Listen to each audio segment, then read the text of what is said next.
Pasangan Airin Rahmidiani dan Ade Sumardi yang maju sebagai bakal cagup-cawagup di Provinsi Banten menjadi fenomena tersendiri di Pilkada serentak 2024. Keduanya diusung oleh Partai Golkar dan PDI Perjuangan yang selama ini berseberangan di kontestasi pemilihan presiden dan Pileg 2024.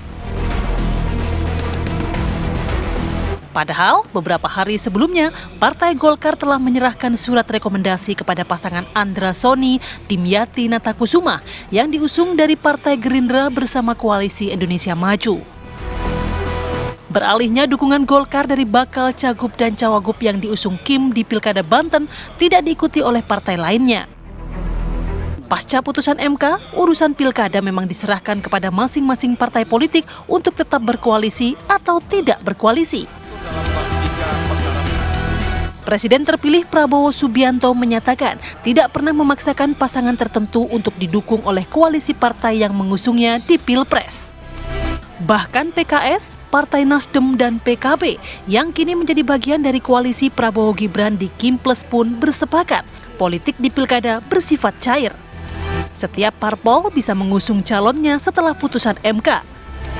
Pilkada Jakarta juga bisa menjadi pertaruhan partai dalam memilih paslon yang didukung. Lantas, akankah fenomena yang terjadi di Pilkada Banten dapat terjadi di daerah-daerah lainnya di penghujung waktu pendaftaran bakal calon kepala daerah? Tim TV One mengabarkan.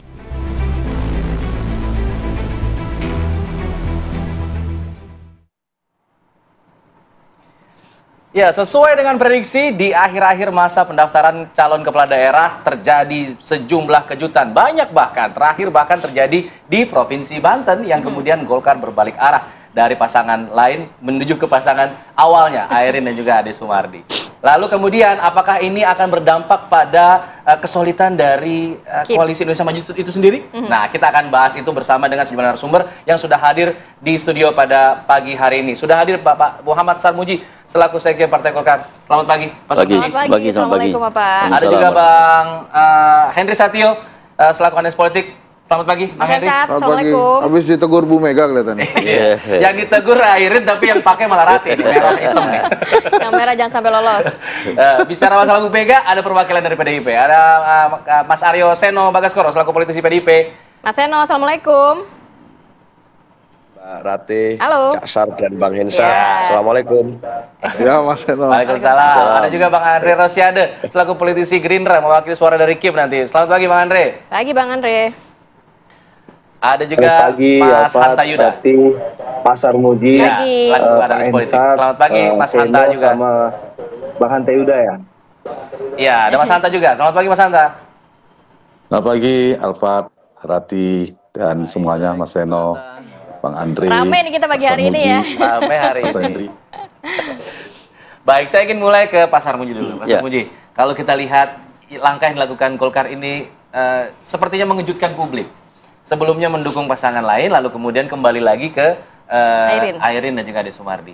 Lalu mengatakan, Pak Bahlil, ini barang bagus, pasti banyak yang mau. Pertanyaannya, kalau barang bagus, kenapa dari awal tidak mengusung langsung, Pak? Ya, ini sebenarnya hasil dari komunikasi politik yang intens pasca Munas ya.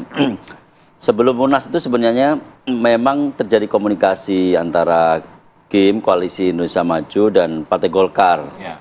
Dan ketika peralihan kepemimpinan Munas, kita sudah menerima barang itu seperti itu.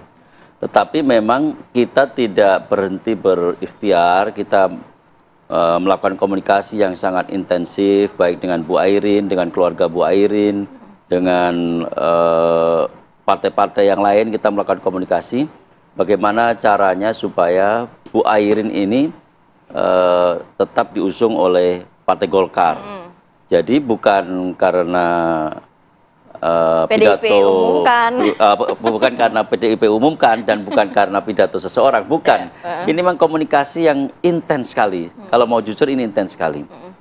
Mungkin publik tidak tahu kami berhari-hari itu komunikasi saban malam dengan keluarga Bu Airin, dengan Bu Airin tidak tahu.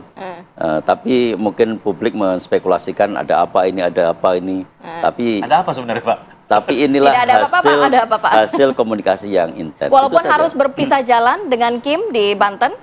Ya berpisah jalan tidak menjadi soal. Banyak kepala daerah calon kepala daerah di tempat yang lain juga tidak sama. Misalkan di tempat Pak Andre Rosiadi, ini kita juga berbeda dengan Gerindra. Gerindra mencalonkan incumbent dan jadi wakil dari incumbent, Golkar ke Epriadi. Jadi ini bukan khas, bukan istimewanya Banten saja, tetapi di tempat lain ini juga bisa terjadi. Ini juga sekaligus bentuk dari kedewasaan politik di internal Kim sendiri, mana yang kita harus bersama-sama, kita bersepakat untuk bersama-sama, mana di tempat lain yang kita menghargai perbedaan karena faktor-faktor tertentu. Tapi kalau koalisi di Banten ini sebenarnya, tadi kan bilang Pak Sumarji komunikasinya intens. Tapi sebenarnya kok di luar kayak masih agak panas ya. Kalau saya melihat pernyataan dari Ketua Bidang Kehormatan PDIP, Komarudin Watubun bilang, nggak ada urusan Golkar kalau mau gabung ya Golkar ikut-ikutan aja, kita duluan nih PDIP yang dukung Airin. Yang tidak ada masalah, siapa yang duluan tidak ada masalah. Perlu diingat, waktu Pak Jokowi periode kedua, Golkar yang mengusung pertama bukan PDIP juga, toh nggak ada problem gitu. Siapa yang mengusung duluan itu bukan persoalan besar menurut kami. Jadi ya biasa-biasa saja sebenarnya. Oke, Mas Eno, komunikasi sudah lancar antara PDIP dan juga Golkar terkait setelah sehari setelah diumumkan oleh PDI Perjuangan, ini Golkar nampaknya juga nggak mau dicaplok nih kadernya nih oleh PDIP. Jadi akhirnya juga turut mengusung, walaupun tadi juga dikatakan oleh Pak Sarmuji sudah komunikasi sudah cukup dalam, cukup lama dengan Ibu Airin dan juga keluarga. Di Pilkada, Mbak Ratih, buat kita proses komunikasi politik yang baik itu harus berjalan dengan baik sebelum seseorang diputuskan untuk maju bersama di Pilkada bersama dengan PDI Perjuangan. Dalam konteks di Banten sebenarnya komunikasi politik baik dengan Bu Airin maupun dengan teman-teman Golkar di Banten itu terjadi sangat lama dan itu sudah sangat panjang bondingnya untuk kemudian memutuskan kita memberikan rekomendasi kepada Bu Airin.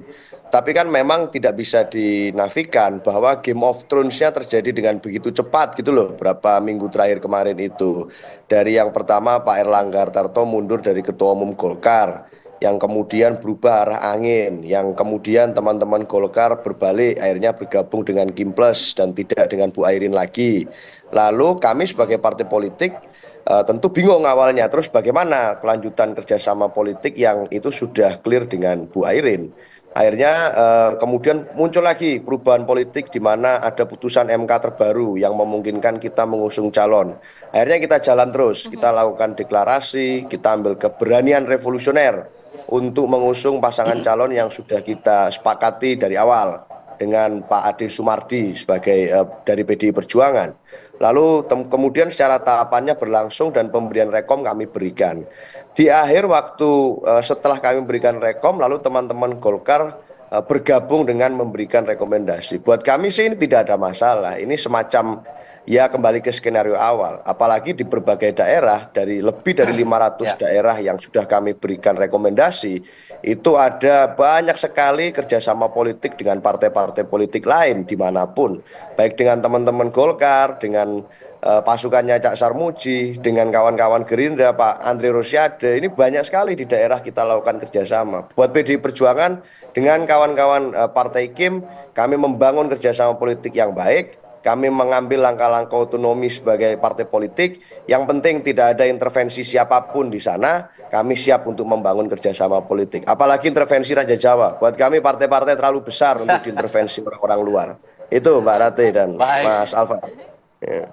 Ya, diyakinkan tidak ada intervensi Raja Jawa.